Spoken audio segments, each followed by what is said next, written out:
How to use paragraphs in WordPress. As you know, when you are typing in your WordPress editor, whenever you click on enter of your keyboard, you make a paragraph in your WordPress. Any paragraph in WordPress has many options here that you can select. For example, you can make this paragraph as heading, or make it as a list, or make it quote or pre-formatted or verse.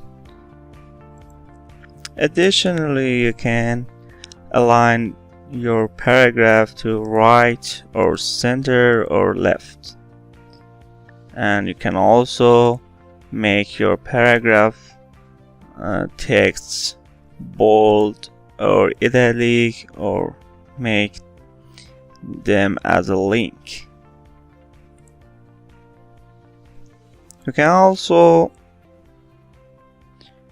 duplicate any paragraph in WordPress, insert a paragraph before it or after it, and also you can edit this paragraph as HTML code or add it to reusable blocks to use this paragraph in further works in your WordPress.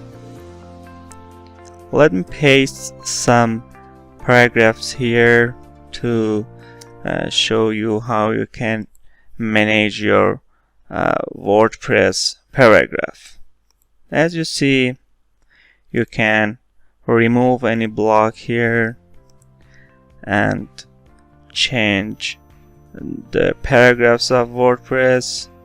For example, change the location of any paragraphs. For example, move any paragraph to down or up. We can also drag it and put it wherever you want, and also you can easily remove the block of your paragraph or make it to heading and whatever you want.